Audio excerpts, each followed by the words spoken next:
Last season, we had a podcast introducing everyone to Corpay, a great company that can help with your automated payments. Today, we invited them back to give an update on trends, virtual credit cards, ways that they can help reduce the risk of fraud for companies, and Corpay's involvement in Esker Pay, Esker's end-to-end payment automation. While I don't think you need to listen to last season's episode to enjoy today's, we will be sure to put a link in the show notes below. I'm Scott Leahy, and this is Esker On Air. I'd like to welcome back Dan Reeve, Director of Sales here at Esker North America, and a returning guest. We have Brett Orr, Regional VP from Corpay, back with us, who sat down with Dan last year. Dan, Brett, welcome back to the podcast. Thanks, Scott. Yeah, thanks, Scott. Good to be here. Well, spring is in the air. Brett, I know you're in Arizona. Dan, you're in Colorado. Does the season change do anything for you guys? Are you feeling a particular way? I'm here in Wisconsin. It's kind of a big deal here. Dan, I'll let you take that one because I feel bad rubbing it in. This four and a half months in Arizona, I'm pretty spoiled here in the wintertime. So I kind of feel bad talking about my weather, but it sounds like this is Colorado again. It's nice weather here in Denver. It's warming up a little bit, and down in the city, and it's getting to that ideal point where it's warm and pleasant in the city, not too hot, and you still have snow in the mountains. So that's just a great thing. Yeah, from where I'm sitting, there's just not a more beautiful sight than melting snow. So Brett, it's been about 5 or 6 months since you sat down with us last.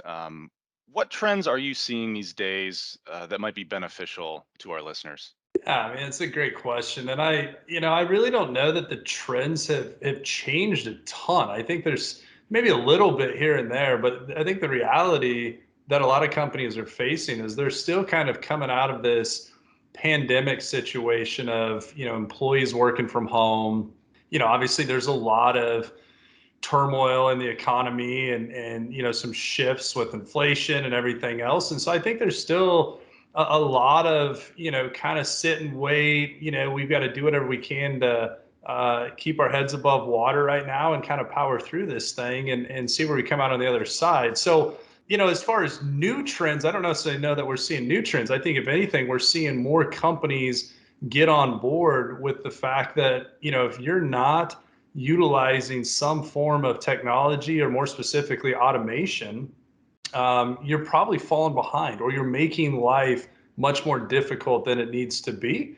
You continue to kind of evolve and transition in this work from home type business model. So, I don't necessarily know that it's a new trend. I think it's just a trend that's continuing, and more companies are starting to recognize that they need to do something to become more efficient, or they're going to get kind of left behind, with everything that's going on. So I think I'd agree with that. I think as I was talking to the leadership team over at Texas Christian University recently, and they do a lot of supply chain research, they said a lot of the finance leaders we speak to, a lot of the CFOs, man, they're really under some pressure, some stressed folks, and actually the number of financial leaders that are retiring early has gone up. What they described is a situation where many suppliers are hungry for capital. They need to get paid earlier, and often many companies are trying to pay suppliers earlier. They're either a very strategic supplier and you don't want them to go under, or as you look to maintain good service levels to your customer base, you can't afford to lose your position with a supplier because you're no longer paying them as fast as they're used to. Or many companies in this pandemic or post-pandemic had to expand the number of suppliers they work with. Well, what we've seen and what our customers have shared is they've said, well, often we have to pay in cash, or we have to pay, we can't delay payment. So there's a definite need for liquidity, a lot of pressure on the finance leaders, both to take care of suppliers, make payables a financially beneficial process. We'll talk more about that, by turning AP into a profit center, not a cost center. But they're also under pressure to improve working capital by optimizing what they do on the receivable side, sending invoices, chasing up money, applying that cash, etc. So yeah, I think if anything, things are set to continue, especially as inflation continues to be a problem. Yeah, well said, Dan. I think the other thing I would add to that too is just the level of security around payments. right? I mean, I read articles all the time about fraud, right? And there's just a much higher risk if you're still sending payments via check. You're exposing yourself, right? And so I think that's another big thing that companies, CFOs in particular, are really trying to wrap their arms around and say, how can we, be more secure from a payments perspective? We don't want to be exposing ourselves to, high levels of check fraud and that kind of risk. So that's another area where we can help out, by automating payments. But it's a security thing too. That's definitely a top priority for a lot of CFOs out there. I think risk is, be it fraud, risk is a top priority right now. And what we're hearing is CFOs, finance leaders are saying, in the past, maybe we would do a credit check on our customers or look at the financial health of our suppliers. Maybe we did that once a year, or maybe we did that at the point we onboarded the supplier or the customer. But now what organizations are looking for is more proactive insight and awareness that something has changed. I don't know, perhaps that supplier has operations in the disputed regions of Ukraine or Belarus. Or Russia, and so you might need to know about that. Or does that mean that we can't deal with those folks because of OFAC rules or sanctions? Risk, be it through fraudulent actors on the payment side, yep, very applicable, and that's grown significantly in the last 2 years, or simply eliminating risk by knowing who are the customers and who are the suppliers we're dealing with, and has anything changed in their business? Increasingly, finance leaders are saying, bring that to us proactively. Certainly one of the joint, I say customer joint enterprises that Brett and I serve, who have deployed the Esker Payables technology and the Corpay payment capabilities, they've shared that the fraud protection that Corpay brings to the table, it wasn't necessarily the largest part of their business case, but they've said it's come to be something that they've really come to appreciate more than they expected. Absolutely. It's well said. Well, obviously, any automation while working remote in these last 2 years has had enormous benefits. Now that people are going back to the office, what benefits are people seeing with automated payments? Yeah, so I mean, obviously, if they put in some form of automation, a lot of the benefits that Dan and I just talked about, right? Even from like the security component to it, but just the efficiencies gained, they're getting a lot more hours back in their week, right? So if they do come back to the office, that transition has kind of allowed them to take on other roles, other responsibilities, be able to actually take on more meaningful tasks than just printing checks or manually scanning invoices or whatever the case is, right? So I think the other reality is, through everything that we're going through in this economy, there's a lot of people that maybe didn't go back to work, or some companies were forced into layoffs just because sales were down, or whatever the case may be. And so the one thing that we hear a lot of, and Dan, I'm sure you do too, is these companies are still running extremely lean in their AP department. Right? Like, even if they did add some form of automation and they're back to the office, all that kind of stuff, I think 9 out of 10 AP departments would probably say that they're understaffed. And so if they adopted some form of automation, front end, back end, holistic, all across the board, it's going to help them significantly with more meaningful tasks, just because of the fact that, and the nature that they are running lean right now. And there's not a lot of talk that, hey, we've got open positions or open headcounts, or we're going to be able to hire anytime soon. And so we've got to do with what we have. And it's helpful if they have some portions of their business kind of sparsed out through automation. Yeah, it's interesting. The number of the reports I've seen recently from Ardent Partners, Gartner, Hackett are all pointing, if you look at the payables department, the finance department, I think they said something like 60% of employees are at risk of moving, and 61% would move if they were offered higher pay was the primary risk. More flexible time was the second risk, and then I think it was better management and career opportunity. So lots of movement. We've seen that in all industries, some more than others. And a top priority for many finance, I think a top priority for the CFO right now is both inflation, improving working capital, and retaining staff, because folks increasingly want flexibility. They want to work from home at least some of the time. And as Jess Shear, who's the one of the leaders over at the Institute of Financial Management has said, he said, going forward, we used to talk about making the accounts payable department a profit center. That was kind of a dream, a pipe dream. Some had achieved that. He said, now folks want to do more meaningful work, and they want to be engaging with suppliers. They want to be making it so they have, best in class rates of, say, 21. They want to see as many as 67% of their invoices going straight through, compared to the laggards where they only have 21%. Jess is saying staff want to be freed up to make improvements, improve the process, transform the organization, and even make that payables department, through mechanisms like Corpay, a profit center. So I always like to say, if you can't get the supplier to take an early or give you an early payment discount, or engage in supply chain financing, or take a virtual card, if you take a long time to get that invoice approved. If you speed that invoice through the organization at the speed of 1,000 gazelles, using machine learning and AI, and you make it really easy for both the supplier and the staff to code it, route it, approve it, get it paid, well, now your accounts payable staff have transformed the organization, and are probably making their department paid for through that whole enterprise or that whole exercise. So that is the sort of thing that impresses suppliers. That is the sort of thing that improves the relationship with suppliers and allows you to get your hands on the goods and services which are scarce because of the supply chain challenges. So there's a new need to make the work interesting, profitable, and very hard to retain staff. So that's why Jess is saying these things all do matter now. Yeah, and I think the other key point to think about there too, Dan, I mean, all great points, but the payments that are getting sent out to the vendors too, you have to keep in mind, we're only talking really about one side of the house right now from an automation standpoint and going back to the office, but what about the vendors that are receiving payments?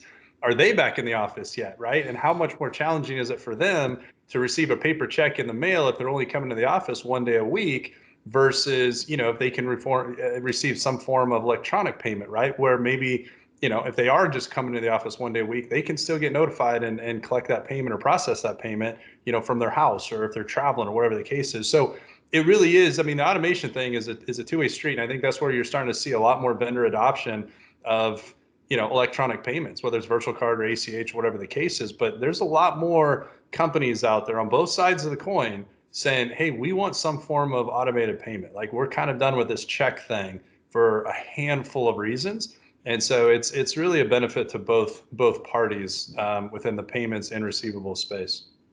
Well, Brett, we didn't plan for the conversation to go this way, but that was a nice segue. When I look at some metrics from Ardent Partners, their data has shown that the demand to be able to deliver or receive invoices electronically has gone up by 25% in the last year alone. So I think, yes, the pandemic forced many to say, okay, we can't receive or pay through paper anymore. We've got to get away from that. Many have now changed their contracts, barring physical payments or making it more expensive to use a physical payment. But if we go back to what Ardent Partners have said, on average, only 37.8% of suppliers submit invoices electronically, whereas the top performing account payable departments receive 61.9% of their invoices electronically. It makes me think of a company in Asia we work with called Sunway. Now they've got 50% of their invoices coming in from suppliers electronically. So I think there's both a demand there. The faster you can make the payment or receive the payment, that's better for you. Make it easy for the customer to make payment to you. Make it easy and make sure it's easy for you to pay the supplier quicker. These are certainly trends that are out there. Brett, the last time you were on, you talked about how bigger companies may or not like accepting virtual credit cards. Since you've last been on here, have your thoughts changed from what you said last time? Have people been more or less accepting of these forms of payment? Yeah, again, I mean, I think it's kind of adding on to what we were just talking about, right? I mean, vendors, for multiple reasons, are starting to accept forms of electronic payment more than they ever had before, right? Again, one of them is just the simplicity of it, right? If they're not coming to the office, they don't want to have to check the mail every single day and see what, payments arrive via check or via snail mail, right? So that's a big one for them. Security, as we had talked about, and then, just the business, right? I mean, everybody wants to get paid quickly and in a timely fashion. And so you're seeing a lot more of that too. Dan alluded to it, changing terms, changing payment terms based on payment type, right? And we see that a lot. Vendors are much more open to accepting a virtual credit card if they can get paid in 15 days or less, right? Or maybe an ACH payment if it's 30 days or less. And a standard check might show up 45 days after an invoice was submitted, and that's just too long, right? Like, that is too long in the day and age that we're living in right now, with just the influx of the economy and inflation and rising prices and shortages, labor shortages, everything that's going on. Companies can't really sit there and wait for those payments to show up. So yeah, there's a handful of different reasons why I think we're starting to see a lot more vendor acceptance in the form of some kind of electronic payments. And again, it's not all virtual card, right? There's still companies out there that, hey, that's just not built into their cost of doing business, and that's okay. We understand that, and they may never take a virtual credit card because it costs too much. But to receive an ACH payment instead of a check, that's still an added benefit, from a security standpoint, from a speed of delivery standpoint, and it's not costing anything. So, yeah, we are starting to see a big uptick in vendors accepting some form of a electronic payment, but the virtual card is definitely going up too. And it's been a topic that both of you touched on a few minutes ago, but fraud is always a hot topic in the finance world. And Brett, you've touched on your relationship with Mastercard in the past. Can you explain how that works a little more, and how it can reduce that risk of fraud? Yeah, it's a great question, Scott. And I don't know of too many companies out there. I mean, very few, if any, that indemnify all payments. And that's one thing that we do, right? We want our customers to feel safe and secure that when they send a payment of any type, that it's going to be protected, right, and insured, and they're not going to have to worry about this fraudulent charge or some kind of fraudulent behavior to one of their payments. And so I think that's a big thing, especially again, when you're working from home. Sometimes, not everybody gets to see the payments before they go out, and so sometimes I think there's a little bit of skepticism and people feeling a little more removed from the payments process than maybe they were, 3, 4, 5 years ago. And because of that, they want to feel like there's some security around that. And so, through MasterCard, I mean, obviously there's a bunch of SOX compliance and, everything else that goes into it. But just the fact that, we can tell our clients, like, look, we indemnify all payments, and you don't have to worry when you hit that send button, right, or that submit button on your payment file, regardless of payment type, you're secure. And it gives people a good peace of mind when they're, running their payments. That's for sure. Yeah, and let's maybe get into a little bit of some real world cases here. What benefits have either of you seen from customers who have both utilized Corpay and Esker? Maybe I'll go first on that one. What I'm seeing, when we engage with one of our reps, or the Corpay rep has been speaking to a finance leader, be it treasurer, controller, head of finance, payables, and often we find that there's this combined vision that if they're going to replace their AP solution, or they're going to put in a new AP solution, clearly they are also thinking they want payment as part of that. Not always.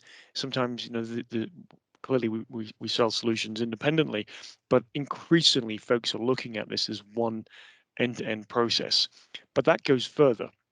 Many of the times when we're speaking to finance leaders, there's this big focus on improving working capital. And as we've hinted, paying suppliers early using virtual cards is an opportunity for your organization to improve working capital. And that means less need to go and pay to borrow money from the bank. And that's probably going to become more expensive as inflation continues to rise. So nowadays, the mantra used to be just in time. Now it's have cash just in case. So many finance leaders are trying to increase the amount of cash they have. And when I look at an organization, and the example I'll give is Microport, they're really taking advantage of digital technology, really putting in technology that makes the payables, the receivable processes more efficient, better working environment for their staff. I think they represent what we see regularly is the finance leaders are not just thinking about how do I pay efficiently, how do I automate payments, for example.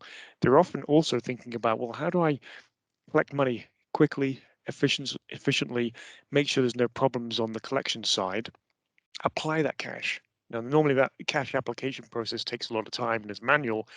Well, I want to free people up to do more valuable things. I want to be able to recognize and use that money. And there's also this trend where folks want to see maybe if they can have one platform that gives visibility across both procure to pay and the receivable side. Well, now I can see, okay, what big expenses do I have coming up? Okay, what amount of money are we due to get in? Or do we need to work harder in terms of getting the invoices ready for payment quicker so we can earn early payment discounts or the as much as 2% rebates through virtual cards? So it's about visibility and being able to do something about the fact that, oh, I see we need more cash this month or this quarter.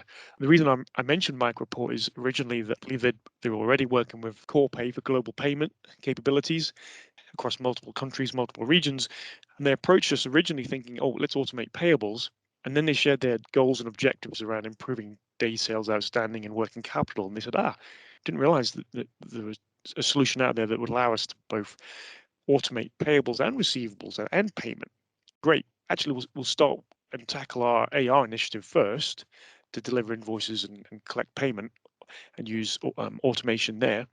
And we'll do payment next. So I think that's an advantage because many of the CIOs and CFOs that I speak with are just overwhelmed with apps. And when they don't integrate or they don't provide visibility across both processes, that makes it difficult to learn. So I'm seeing that trend. Yeah, I mean, I think you're spot on, and that's that's been the beauty of this partnership, this relationship, and the evolution of Esker Pay, right? Is all along, I think there's been this kind of cry out from CFOs and companies saying this is great, right? Like we'd love to automate on the front end, and have the electronic invoices and the OCR technology and capture everything, and import it right into our accounting software. But we also, want payments or vice versa, right? Companies like, yeah, we love automating our payments, but I mean, we have a ton of manual invoices that takes us tons and tons of time, many, many hours a week to scan all those in manually or whatever the case is. So, with an integrated solution from front end to back end to have a holistic solution, that can essentially automate you from, the first invoice in to the last payment out. It's a super efficient tool. And, as Dan has alluded to, right? I mean, the rebates on the back end on a monthly basis, like, that, you're going to be getting cash back on your payments and it's going to pay for the whole solution, right? So you're kind of getting, this one holistic solution, for free or maybe even getting paid to use it, right? It's like, how can you beat that? So it is a great, thing for companies to be able to realize all of that under one solution that's baked right into their accounting software. I mean, it's very efficient. Yeah, and maybe we should say, just in case there's anyone listening to the podcast for the first time, but Dan, I'm wondering if you could just maybe explain Esker Pay a little bit and how it is applicable with payments.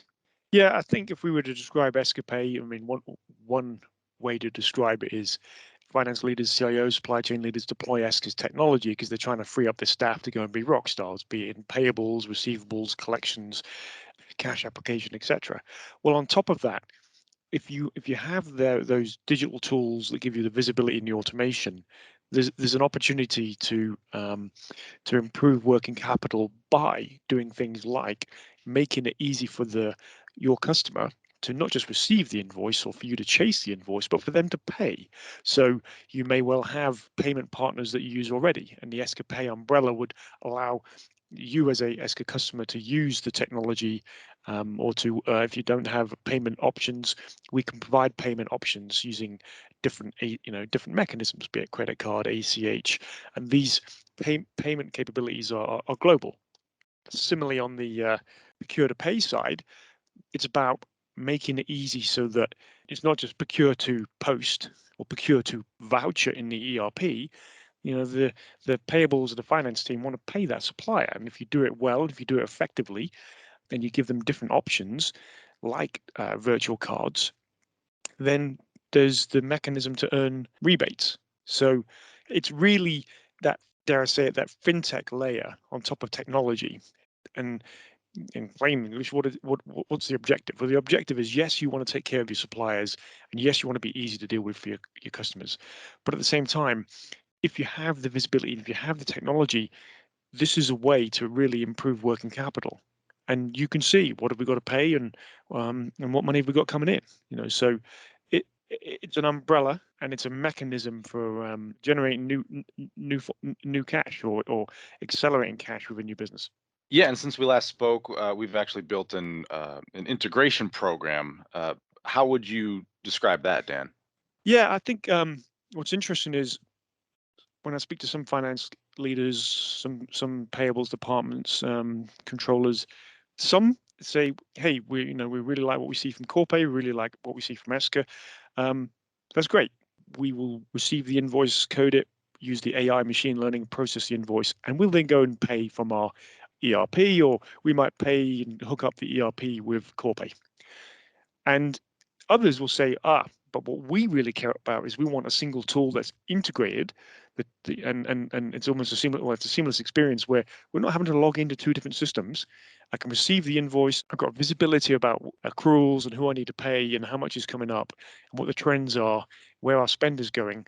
But then I can also set up payment runs. I can view the payment. I can schedule the payment. I can control the payment. I can do all that in one system.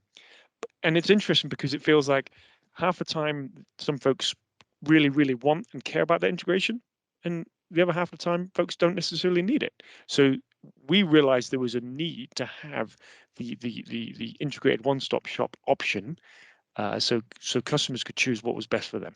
Brett, would you add anything to that?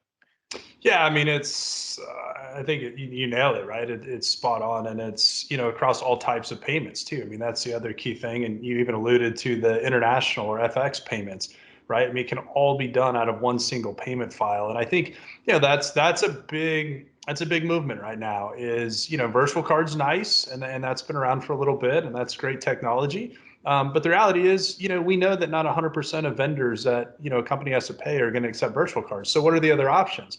Well, we can do everything out of one payment file. And I think that's the key, is you send over one payment file that has been built and imported through Esker Pay, right? Capturing all the invoices on the front end, scanning them in, and making sure that there's accuracy across all invoices. And then, you hit submit, and whether it's check, ACH, virtual card, wire, international payment, it's all done through one payment file. So it truly does bring in a lot of cost savings, a lot of efficiency gains. And then obviously we've talked about the rebate too. I mean, that's the movement. Get as many of those vendors to accept virtual card as possible.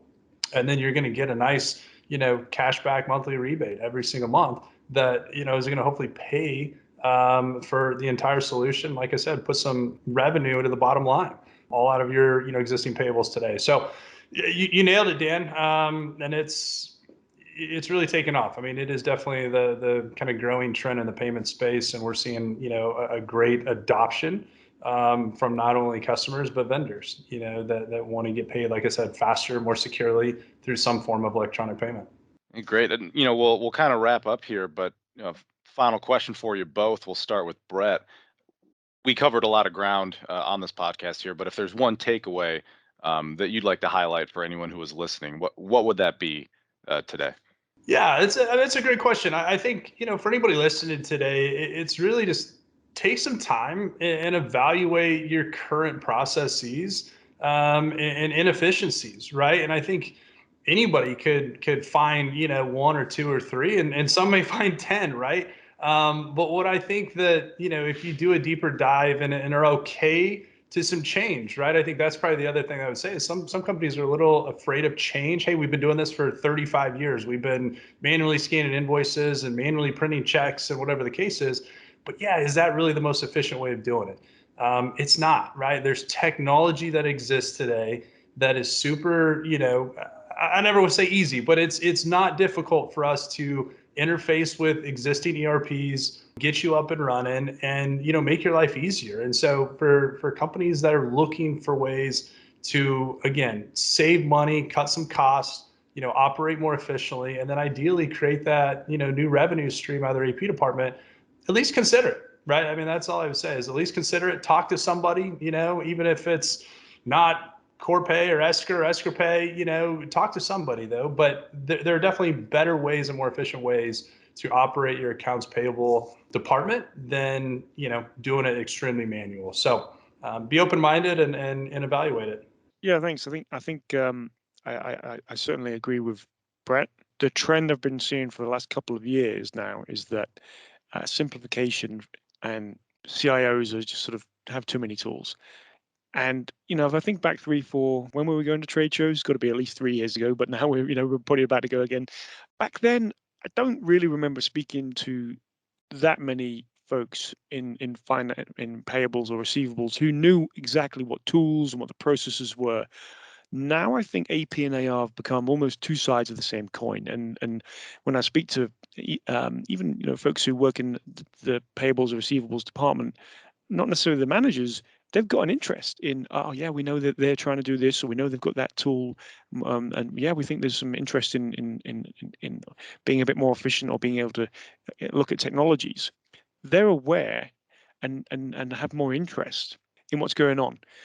And I think anytime that you can sort of launch an initiative and it will benefit some other department, then your chance of getting the IT resources for that initiative just went up.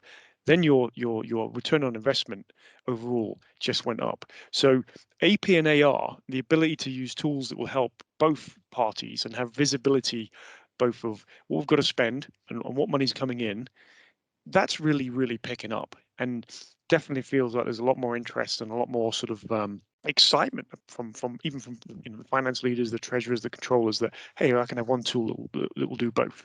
Well, Dan, Brett, thanks so much for coming on the show today and lending some of your expertise.